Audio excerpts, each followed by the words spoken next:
Hello, everyone. Welcome back to another episode of A Planet Among the Stars.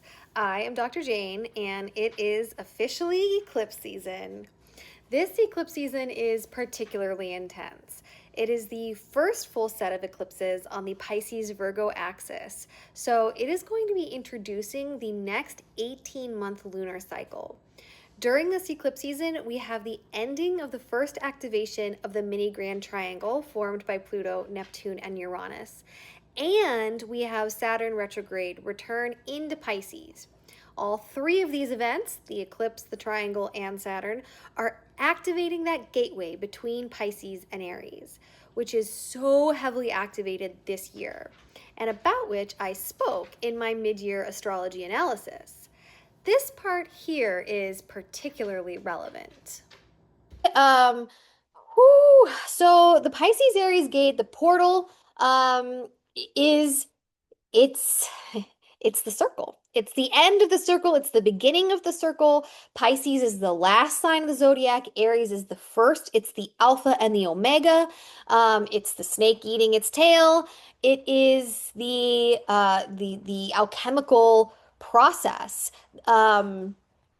transitioning, from that final stage of coagulation back into that first stage of calcification where we get hit with some fire. And it's death and rebirth. It's the zero. It's the gate, right? To get from 9 to 1, you have to pass through zero. And this is a change of an era. And every iteration around the wheel, every time the wheel spins, we have an opportunity to elevate. So we aren't walking through, it's not like it's a level door, it's more like this. We are walking up to the first step at the next level of the spiral. Okay, it's not even to consider it a wheel is less useful than to consider it as a spiral. And so we are going to be returned to themes that are preventing us from progressing to that next level. Okay, so we have an opportunity at this time to revisit where we haven't grown.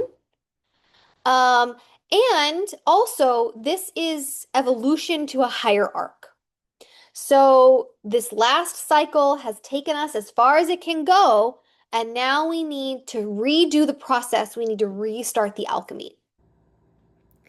The energy of this full moon and eclipse may feel difficult to grasp or define at first, since Pisces, as the mutable water sign, is the most fluid, most receptive, most ethereal, and most abstract of the signs.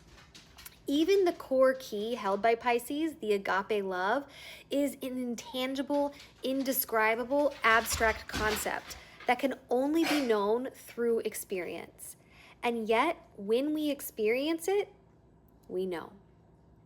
Trying to understand this eclipse with the mind will be both uncomfortable and fruitless. This is truly a total eclipse of the heart. Carrying the collective closing of cycles into our personal lives, this eclipse will be associated with significant completions and also the accompanying new beginnings. This is a critical releasing opportunity, particularly letting go of old dreams so that new ones can manifest. We must let go in order to move forward. However, this doesn't necessarily mean dreams that haven't come true. It can also mean letting go of ones that have. What do I mean by that? Think about something that is in your life now that used to be only a dream. Did you stop there? So often we do. Have you ever gotten something you dreamed of for so long and then felt a little empty? Perhaps even the feeling of, now what? Or is this it? This is because there is always more to dream for, more to create, new ways to grow, to expand in our lives.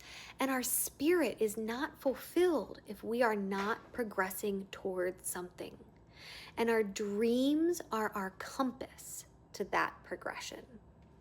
We can hold ourselves back from this progression by clinging both to dreams that have expired and stagnating in those that have manifested.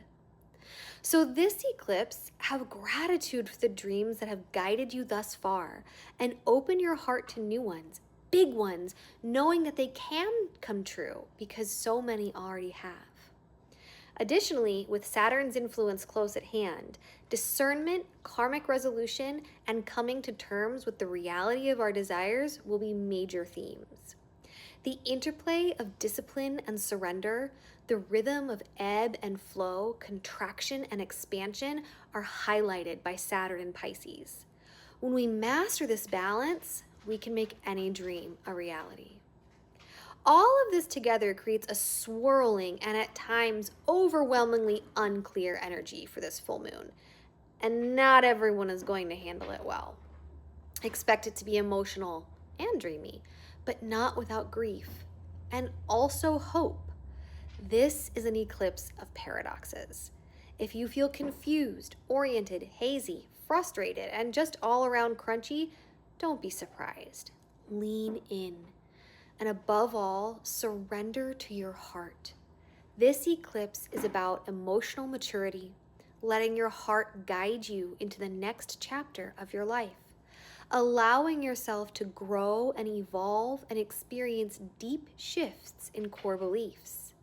Leaps of faith will be rewarded. Look also to see in which house Pisces is in your chart. These are going to be the areas of your life that are most significantly impacted by this eclipse.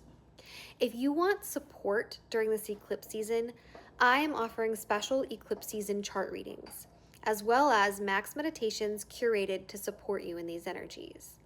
An emotional cord cutting is ideal for helping yourself let go during this time. And the Spark of Life distance healing can be done anywhere in the world to provide support and revitalization if you are feeling flattened by the energy.